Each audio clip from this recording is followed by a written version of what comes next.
Bismillahirrahmanirrahim. Assalamualaikum warahmatullahi wabarakatuh. Izin memperkenalkan diri, nama saya Randi Saputra dengan NPM 2021020208 dari Prodi Hukum Tata Negara kelas A. Baik, pada video kali ini saya akan mempresentasikan makalah saya yang berjudul Pidana Pembunuhan dan Larangan Bom Bunuh Diri.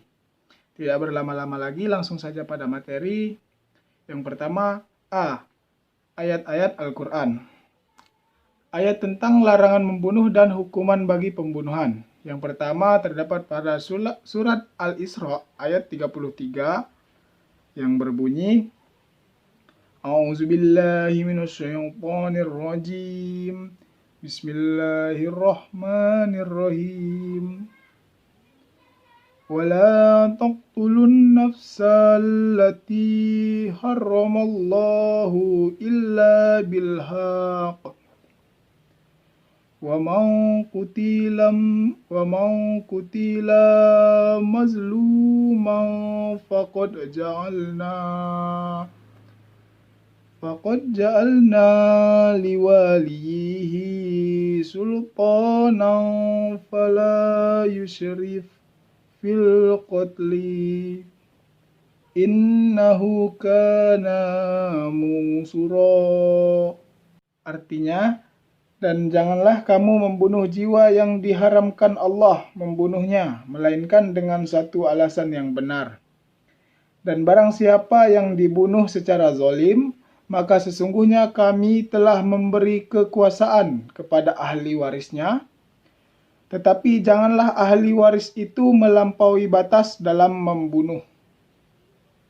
Sesungguhnya ia adalah orang yang mendapat pertolongan. Kedua, surat Al-Baqarah ayat 178 sampai dengan 179. Bismillahirrahmanirrahim. Ya ayyuhalladzina amanu kutiba alaikumul Qisasu fil qatl al-hurru bil hurri wal abdu bil abdi wal unsa bil al unsa faman ufi lahu min akhihi syai'un fatiba'um bil ma'rufi wa ada'un ilaihi bil ihsan dzalika taghfifum mir rabbikum wa rahmah faman i'tada ba'da dzalika falahu 'adzabun 'alim. Walakum fil qisasi hayatu ya ulil albabi la'allakum tattaqun. Yang artinya, wahai orang-orang yang beriman, diwajibkan atas kamu kisos berkenaan dengan orang-orang yang dibunuh, orang merdeka dengan orang merdeka, hamba dengan hamba, dan wanita dengan wanita. Maka barang siapa yang mendapat suatu manfaat dari saudaranya, hendaklah yang memaafkan mengikuti dengan cara yang baik, dan hendaklah yang diberi maaf membayar diat kepada yang memberi maaf dengan cara yang baik pula. Yang demikian itu adalah keringanan dari Tuhan kamu dan suatu rahmat. Barang siapa yang melampaui batas sesudah itu, maka baginya siksa yang sangat pedih. Dan dalam kisos itu, jaminan kelangsungan hidup bagimu, wahai orang-orang yang berakal, supaya kamu bertakwa. Ketiga, Asbabun Nuzul surat Al-Baqarah ayat 178 sampai dengan 179. Ayat 178 dan 179 di atas turun berkaitan dengan kebiasaan orang masa jahiliyah. Sebenarnya, jika ada seorang hamba membunuh hamba lainnya, maka yang dihukum mati adalah hamba pembunuh itu, bukan kaum laki-laki yang merdeka dari pihak hamba itu. Namun dalam suatu peristiwa ada yang memerintahkan agar yang dibunuh adalah orang merdeka pemiliknya sebagai hukuman baginya.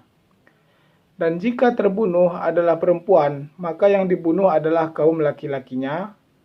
Maka turunlah ayat di atas yang memerintahkan agar hukuman itu setimpal. Jika yang dibunuh adalah merdeka, maka yang dihukum juga orang merdeka.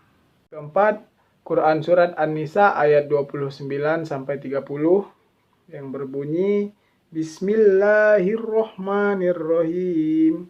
Ya ayyuhalladzina amanu ta'kulu amwalakum bainakum bil batili illa an takuna tijaratan an taradim minkum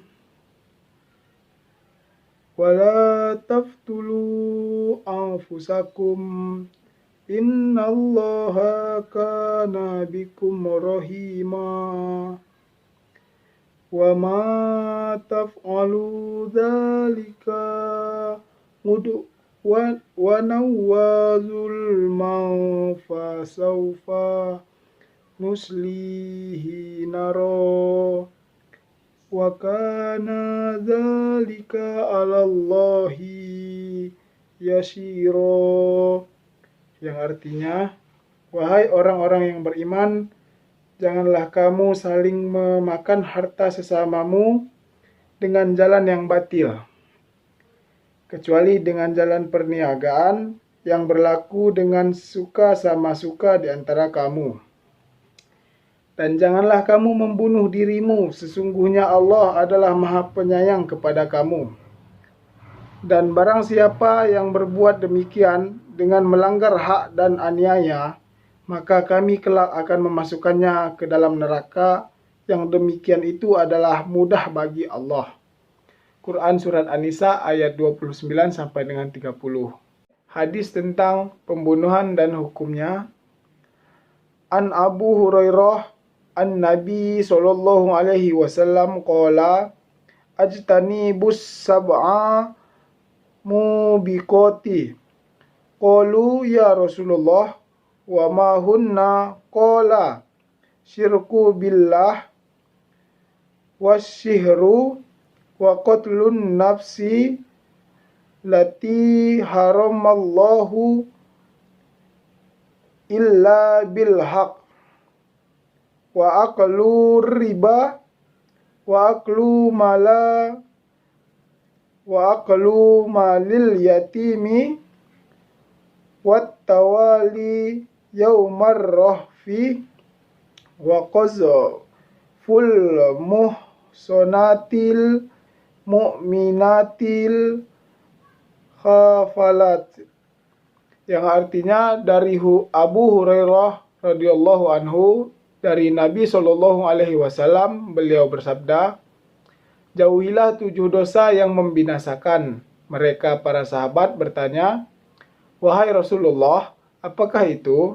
Beliau sallallahu alaihi wasallam menjawab, syirik kepada Allah, sihir, membunuh jiwa yang Allah haramkan kecuali dengan hak, memakan riba, memakan harta anak yatim, berpaling dari perang yang berkecamuk, menuduh zina terhadap wanita-wanita merdeka, menjaga kehormatannya, dan yang bersih dari zina. Kandungan hukum dalam ayat dan hadis. 1.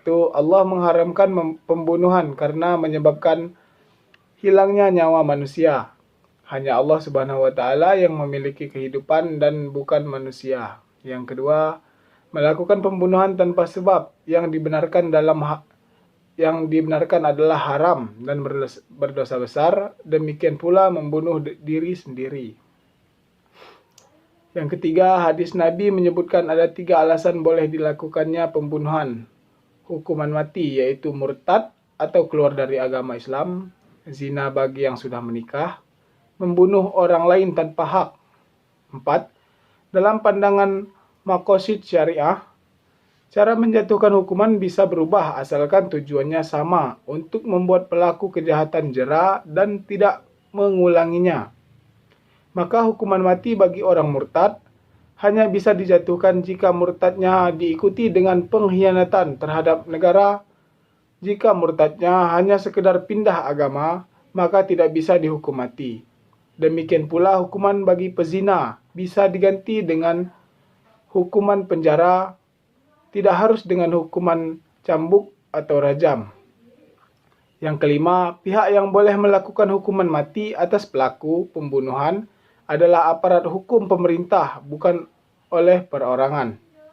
Yang keenam, jika para ahli waris korban pembunuhan memaafkan secara bersyarat, maka pelaku pembunuhan wajib membayar diat atau denda kepada ahli waris.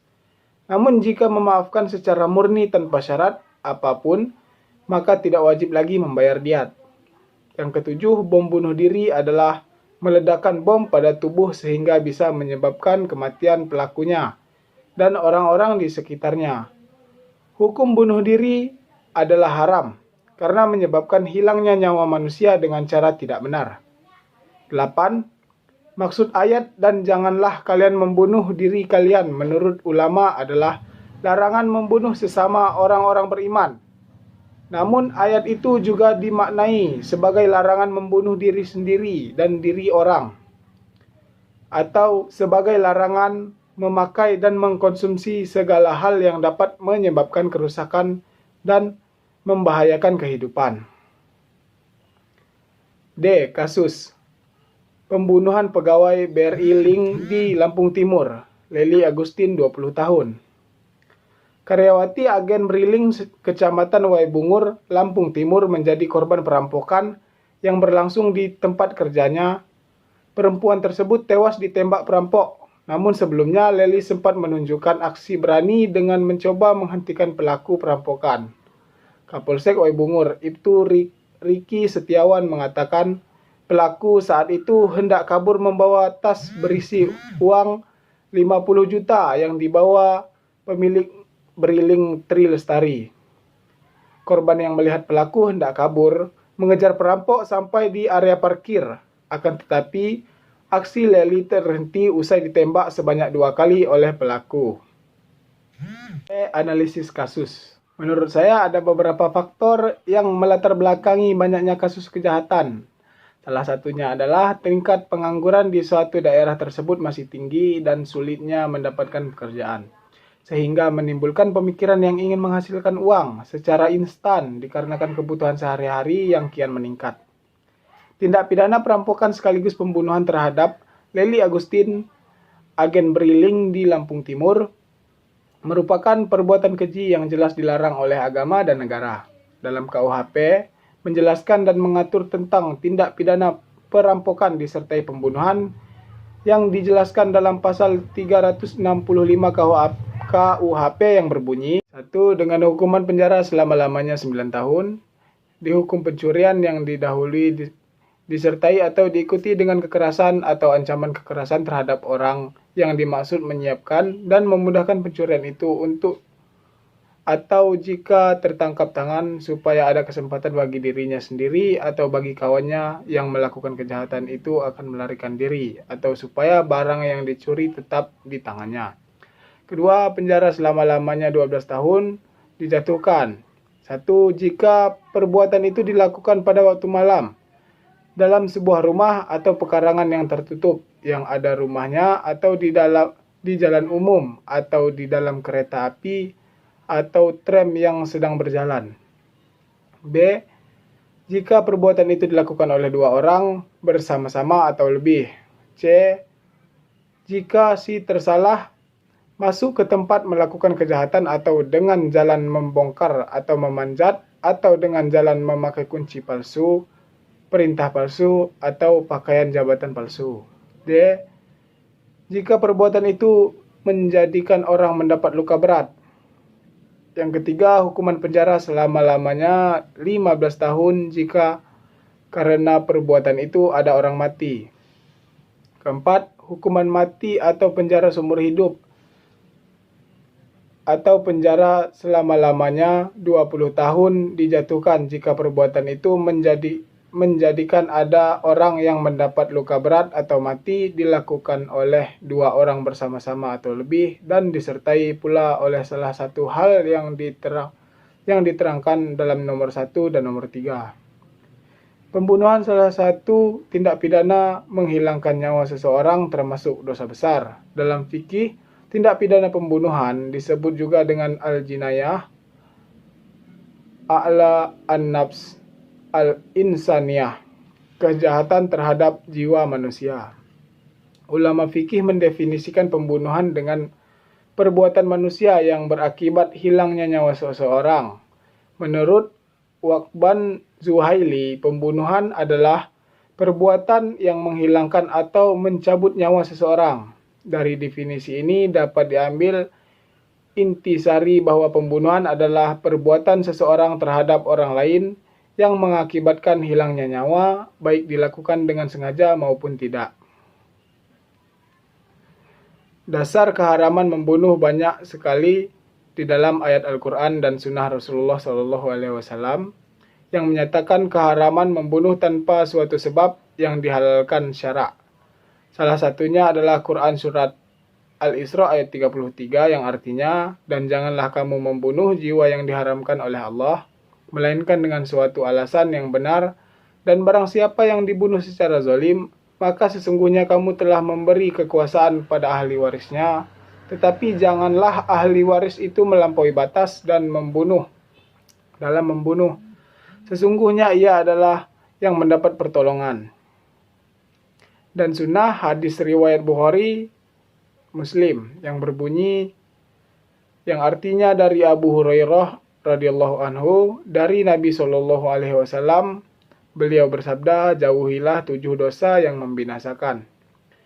Mereka para sahabat bertanya, wahai Rasulullah, apakah itu? Beliau SAW menjawab, syirik kepada Allah, sihir, membunuh jiwa yang Allah haramkan kecuali dengan hak, memakan riba, memakan harta anak yatim, berpaling dari perang yang berkecamuk, menuduh zina terhadap wanita-wanita merdeka yang menjaga kehormatannya, yang beriman, dan yang bersih dari zina.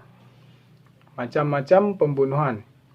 Jumhur ulama fikih termasuk ulama mazhab Syafi'i dan mazhab Hambali membagi tindak pidana pembunuhan tersebut dalam 3 macam sebagai berikut.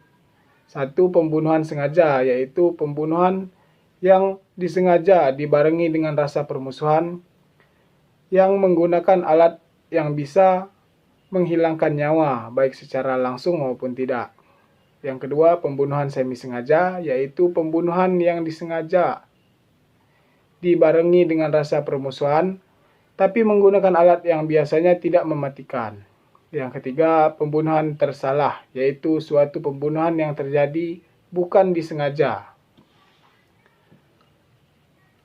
Dalam mana yang termasuk unsur kejahatan dalam membunuh, terdapat perbedaan pendapat pada ulama fikih. Menurut ulama mazhab menurut ulama mazhab Hanafi, suatu pembunuhan diakibatkan dengan sengaja apabila alat yang digunakan untuk membunuh itu adalah alat yang dapat melukai dan memang digunakan untuk menghabisi nyawa seseorang, seperti pistol, senapan, dan lain-lain. Menurut ulama mazhab Syafi'i dan Hambali, alat yang digunakan dalam pembunuhan sengaja itu ialah alat yang biasanya dapat menghabisi nyawa seseorang, sekalipun tidak melukai seseorang, dan sekalipun alat itu memang digunakan untuk membunuh. Menurut ulama mazhab Maliki, suatu pembunuhan dikatakan sengaja apabila perbuatan itu dilakukan dengan rasa permusuhan mengakibatkan hilangnya nyawa seseorang, baik alatnya tajam, biasanya digunakan untuk membunuh atau tidak, melukai atau tidak, lalu wafat, maka perbuatan itu dinamakan pembunuhan dengan sengaja. Kesimpulan pada pemaparan materi di atas dapat disimpulkan bahwa pembunuhan merupakan perbuatan yang keji yang jelas dilarang oleh agama dan negara. Allah telah memberitahu kita tentang larangan membunuh suatu umat manusia melalui ayat-ayat Al-Quran dan juga sunnah. Contoh kasus penembakan agen BRI Link Lely Agustin di Lampung Timur merupakan kasus perampokan sekaligus pembunuhan yang sudah jelas melanggar aturan agama dan negara. Pada KUHP menjelaskan dan mengatur tentang tindak pidana perampokan disertai pembunuhan yang dijelaskan dalam pasal 365 KUHP. Tepatnya pada poin ketiga yang berbunyi hukuman penjara selama-lamanya 15 tahun jika karena perbuatan itu ada orang mati. Kita sebagai umat muslim dan warga negara yang baik dituntut untuk saling menghargai, melindungi dan menjaga satu sama lain agar terciptanya kedamaian, keamanan, ketertiban dan kemaslahatan supaya tidak terulang lagi kasus-kasus yang demikian.